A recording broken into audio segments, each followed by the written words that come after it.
Oi, eu sou a doutora Aline Sardinha, psicóloga, e hoje a gente vai falar de um tema que está todo mundo falando por aí, que é o dia do orgasmo. Mas eu quero propor para vocês falar de um jeito que ninguém está falando. Eu quero que a gente pense nas demandas que chegam no nosso consultório relacionadas ao orgasmo. A primeira coisa que as pessoas querem saber, as mulheres, quando elas vêm no nosso consultório, a primeira coisa que elas querem saber é: eu tive orgasmo? E aí o profissional de saúde fica: será que ela teve orgasmo? Como é que você, profissional de saúde, vai saber se a mulher teve um orgasmo ou não? Como é que a gente sabe? É porque entrou em período refratário? É porque não quer continuar transando? É porque ela viu estrelas? É porque ela foi para La La Land? Isso é o que as amigas dela vão estar dizendo. Mas, na verdade, você, profissional de saúde, conversando com ela, não tem como saber se ela teve um orgasmo. E muitas mulheres vão procurar a gente com essa dúvida secreta: nossa, eu não sei se eu já tive um orgasmo ou não. Tem o senso comum que vai dizer: ah, quem já teve sabe. Não necessariamente. Quem sabe o que é um orgasmo, quando tem, sabe. Mas as mulheres que estão na dúvida se elas tiveram um orgasmo ou não, elas não sabem. E não cabe a nós saber. Na verdade, eu queria propor para você hoje refletir sobre por que está todo mundo querendo saber se a mulher teve orgasmo ou não. Por que tem um dia do orgasmo? Por que o orgasmo nos últimos anos ganhou um lugar de destaque nas relações, na mídia? Todo mundo quer saber, principalmente do orgasmo feminino. Vocês imaginam que a minha avó estava preocupada se ela teve orgasmo ou não? Que o meu avô estava preocupado se a minha avó teve orgasmo ou não? É provável que não. É provável que isso não fosse uma demanda para ela, mas para as nossas pacientes é. Muitas vezes elas vão chegar no consultório e eu quero convidar você a refletir sobre essa pergunta antes de sair se sentindo desconfortável porque você não sabe responder se a paciente teve ou não. Ou pior, dizendo se ela teve ou dizendo se ela não teve lá do seu lugar de autoridade de profissional de saúde. Então, será que dá para a gente pensar para além do orgasmo? Para a gente pensar o caminho do prazer que pode ou não gerar orgasmo. Se a gente entender o orgasmo como uma série de sensações prazerosas que vêm acompanhadas com pulsações, com espasmos musculares, enfim, alterações de consciência, mudanças na sensibilidade, tudo isso tem a ver com orgasmo? Tem. Mas tudo isso acontece, muitos desses processos acontecem também durante o processo excitatório. E para as nossas pacientes interessa se foi prazeroso ou se não foi prazeroso. Uma das grandes estudiosas da área da sexualidade, que é a Rosemary Basson, propôs há alguns anos um modelo diferente para a gente pensar o ciclo de resposta sexual feminina. Nesse ciclo, ao invés do orgasmo, ela propõe o conceito de satisfação emocional e física. E eu queria propor hoje a gente conversar sobre esse conceito, porque quando as mulheres ficam com foco no orgasmo, elas se perdem nesse caminho. E muitas vezes a gente vai ter relações que não são tão satisfatórias, nem fisicamente, muito menos emocionalmente, exatamente porque elas ficaram correndo atrás do tal do orgasmo. E os homens nessa história? Eles também têm a sua parcela de participação. Quantos homens vocês conhecem que são super interessados em dar prazer para sua parceira, que acreditam que é a responsabilidade deles dar prazer para a parceria? Eles acham que eles têm que chegar no sexo, eles têm a responsabilidade de excitar essa parceria, de dar prazer a ela, de aprender a fazer sexo oral. Aí eles vão no Google, colocam lá, fazem tutorial, compram curso online, porque ele acha que ele tem que ser bom de cama. E se ele for bom de cama, ela vai ter um enorme, maravilhoso orgasmo, quem sabe vários, quem sabe inclusive ejetando líquidos por aí. Essa é a fantasia. E essa fantasia acaba sendo um peso tanto para eles quanto para elas. Muitas mulheres chegam no nosso consultório hoje em dia, na faixa dos 30, dos 40, dos 20 anos, dizendo assim: eu não sei se eu tive um orgasmo. Eu quero ter um orgasmo. Eu senti umas coisas boas, mas não era tudo isso que dizem por aí. Eu não vi estrelinhas. Eu não perdi a consciência, né? Eu não perdi o controle, eu não tive vontade de gritar. E aí eu fico pensando e convido você, colega profissional de saúde, a refletir. Será que essas mulheres estão esperando alguma coisa sobre o orgasmo, mais do que de fato vivendo o orgasmo? E esses parceiros que estão ali fazendo o dever de casa, super empenhados em gerar um prazer para a mulher. Eu ouço vários pacientes no meu consultório dizendo assim: o que mais me excita, o que mais me dá prazer é dar prazer para ela. E eu fico pensando: nossa, que significado que o prazer feminino ganhou nos últimos anos. Imaginem homens de 20, 30, 60 anos atrás pensando sobre isso. E como que isso vem mudando a maneira como as pessoas vêm se relacionando, como isso pressiona a forma como as mulheres estão chegando na cama. Elas ficam pensando, será que eu vou ter? Será que eu não vou ter? Será que eu vou ter? Eu tô tendo? Será que eu tô excitada? Será que eu tô chegando lá? Será que eu tô quase chegando lá? Será que vai dar tempo enquanto... Ou ele está quase chegando lá e agora ele está fazendo sexo oral em mim há um tempão. Será que ele não está cansado? Ele já estava esperando que eu tivesse mais excitada. Eu acho que eu não vou conseguir gozar. E agora, o que eu falo? Falo para ele? Não falo para ele? É melhor fingir? Vocês já pararam para pensar por que tantas mulheres fingem orgasmo? Quando você conversa com um homem comum, o cara não entende. Ele fala, mas por que uma mulher fingiria orgasmo? Para acabar com a discussão. Para não ter que se explicar por não ter tido orgasmo. Para não ter que prestar conta de alguma coisa. E acho que é interessante quando a gente pensa que o orgasmo passou a ser uma coisa que a gente presta conta, as mulheres. Que a gente precisa entregar para alguém como um certificado de que as coisas estão acontecendo do jeito que elas deviam estar acontecendo, de que aquele parceiro é bom de cama, de que aquela mulher está satisfeita, de que aquele relacionamento é bom do ponto de vista da sexualidade. Não que eu acho que o orgasmo não seja um direito, né? Eu acho que o prazer, a saúde sexual são direitos, são objetivos a serem perseguidos, a serem alcançados. Mas a maneira como isso vem sendo colocado torna para as mulheres mais um peso.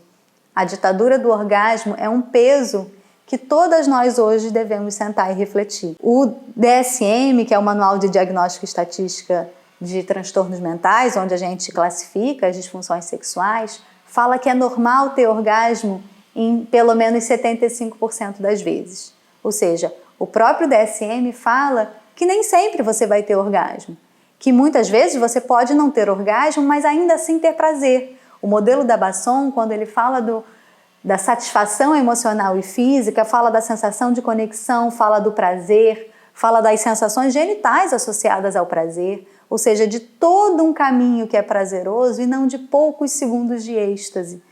E quando muitas vezes durante esse caminho o foco se desloca da experiência de vivência, do prazer, do relaxamento, da conexão, da intimidade, e passa a ser uma ansiedade, uma antecipação, uma verificação de se eu estou no caminho certo, de se eu vou chegar lá a tempo, de se eu vou chegar lá antes dele, ou se ele vai ejacular antes de mim, ou se ele não vai se cansar nesse período, né?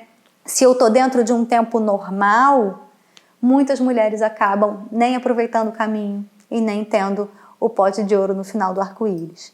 E é assim que elas vão chegar no nosso consultório, querendo ter orgasmo de tudo quanto é jeito, querendo achar um vibrador, querendo que a gente diga para elas qual é o vibrador, querendo que a gente explique e ensine elas a se masturbar, já tendo comprado não sei quantos tutoriais na internet e dizendo, olha, eu não consigo, nem me masturbando eu consigo, porque eu estou ali para tentar, eu estou ali para conseguir.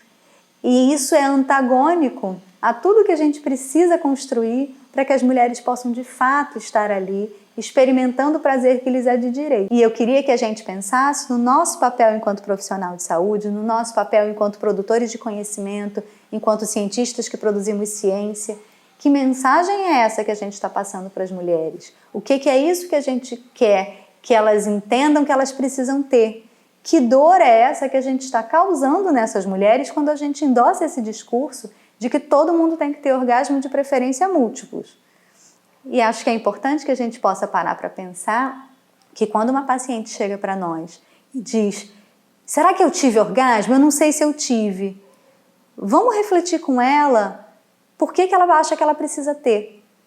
Qual é a pior parte de não ter tido orgasmo? O que significa para ela? O que significa para a parceria dela? O que significa para a relação? O que ela já sabe que é prazeroso para ela? Quando a gente muda o foco do orgasmo para o prazer, a gente abre uma série de possibilidades de autoexploração. Então, se eu disser para essa mulher, olha, vamos pensar em prazer de forma geral, vamos pensar nas coisas que te dão prazer na vida, vamos comer com prazer. Vocês conhecem quantas mulheres que comem com prazer e sem culpa? Vamos comer com prazer e sem culpa. O dia que você estiver comendo com prazer e sem culpa, vai ser muito mais fácil transar com prazer e sem culpa. Sem cobrança, sem achar que deve alguma coisa. Quando a gente puder trazer para as mulheres a lógica de que elas podem estar ali só aproveitando, que elas não precisam estar fazendo a cara certa, que elas não precisam ter um tempo certo para atingir nenhum tipo de resposta, que elas podem estar mais lubrificadas, menos lubrificadas, que na verdade o grande parâmetro da excitação é a sensibilidade, que quanto mais elas se explorarem, quanto mais elas se permitirem ser exploradas no seu corpo, na sua sensibilidade, quanto mais elas conhecerem os seus pontos de prazer, quanto mais os parceiros forem, as parcerias forem se comunicando para poder conhecer os pontos de prazer dessa mulher, mais provavelmente ela vai ter prazer. E o orgasmo é só mais uma possibilidade de prazer. O orgasmo é uma possibilidade? Claro que é. Todas as mulheres podem e deveriam poder ter orgasmo sempre que quiserem? Com certeza, eu não estou aqui falando para a gente negligenciar a necessidade das nossas pacientes e o direito delas ao prazer. Mas eu estou dizendo para a gente não obrigá-las, para a gente não colocar mais um peso em cima dessas mulheres que já têm tantas coisas para fazer, tantas contas para prestar na sociedade. Então, quando elas podem estar ali fazendo coisas por elas sem culpa, que elas possam estar sentadas vendo um filme sem culpa de que o filho, de que o trabalho, de que a tarefa de casa não está feita, que elas possam exercitar e estar fazendo uma coisa somente por elas, que não seja o cabeleireiro, a unha ou a ginástica, que elas possam estar só sentindo prazer na sua vida. Então hoje, nesse dia do orgasmo, eu queria convidar vocês a convidar as pacientes de vocês a conhecer o prazer de fato e não como mais uma coisa que tem uma finalidade que normalmente não agrada só a elas, que agrada uma sociedade, que agrada a parceria, que agrada toda uma rede que vai fazer essa mulher se sentir insuficiente, inadequada, menos mulher, porque ela não tem esse orgasmo que leva ela para ver estrelinhas, que faz ela esguichar líquidos a metros de distância e todas essas coisas que a gente sabe que vêm sendo propagandeadas por aí. Eu queria que a gente pensasse, como que aspectos relacionais vêm influenciando a maneira como essa mulher busca tratamento. Então, essa mulher que busca tratamento porque ela não tem orgasmo, o que será que ela já ouviu sobre ela? O que será que ela acha dela que faz ela buscar o tratamento? Será que é porque ela quer ter mais prazer na vida? Ou será que é porque ela acha que ela precisa entregar esse resultado para alguém? Será que ela acha que ela é anormal, que ela é menos, que ela tem vergonha de contar para as amigas que ela não tem um orgasmo, que ela finge orgasmo para não ter conversar com a parceria sobre isso, que ela não tem coragem de dizer para ele que ela não gosta exatamente daquele estímulo que ele faz. Porque afinal ele é bom de cama, afinal ele é super esforçado, ele é muito carinhoso, eu adoro ele, a gente se dá bem. Ele vai ficar muito chateado. E o pior é que vai, porque ele acha que se ela não tem orgasmo é responsabilidade dele. Quando a gente puder realmente colocar as mulheres num lugar de serem responsáveis pelo próprio prazer, aí sim elas vão estar livres para correr atrás do próprio orgasmo. Quando esse homem puder estar ali curtindo com ela o caminho que ela vai fazer em direção ao orgasmo, muito mais provavelmente a gente vai ter duas pessoas se divertindo e brincando.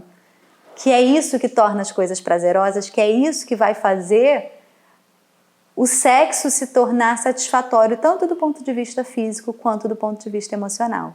Então, quando essa mulher puder ser responsável em todos os sentidos pela sua estimulação, e não estou aqui falando de que ela vai fazer tudo sozinha, ou que ela vai ficar, como diz uma paciente minha, igual um controlador de tráfego, mais para lá, mais para cá. Não é isso, Mas estou falando de ela entender que ela tem uma participação que ela é que vai saber, Quase como quando a gente coça as costas. Então, se eu disser assim, tá coçando aqui, faz mais forte, coça mais para lá, coça mais para cá. Claro que alguém pode me ajudar nesse processo, mas eu é que sei onde está coçando, Não tem como eu achar que aquele meu parceiro, por mais atencioso que ele seja, por mais que ele me ame, por mais bom de cama que ele seja, vai conseguir resolver essa história que não eu mesma. É claro que ele pode ser meu parceiro nesse processo, mas ele não é o responsável e ele também não é quem vai levar os louros por isso. Então eu acho que é importante, quando a gente pensa em prazer feminino, antes de tudo a gente poder dar a essas mulheres o direito ao prazer sem culpa, o direito ao prazer sem finalidade, o direito ao prazer pelo prazer. que é alguma coisa que desde pequenininha a gente aprende que não é nosso direito. Então eu queria convidar hoje vocês, profissionais de saúde, a saírem dessa rede que vai cada vez mais colocando as mulheres buscando tratamento e buscando soluções mágicas que vão fazer elas terem um orgasmo para que elas se sintam mais mulheres. Esse tema que eu falei hoje fez sentido para você? Se você gostou do que a gente estava conversando aqui, aproveita e se inscreve aqui no canal, ativa o sininho, aproveita o dia do orgasmo e me ajuda a compartilhar essa mensagem. Compartilha nos seus grupos de WhatsApp, marca aqui um amigo, envia para alguém que você sabe que precisa e a gente se vê no próximo vídeo.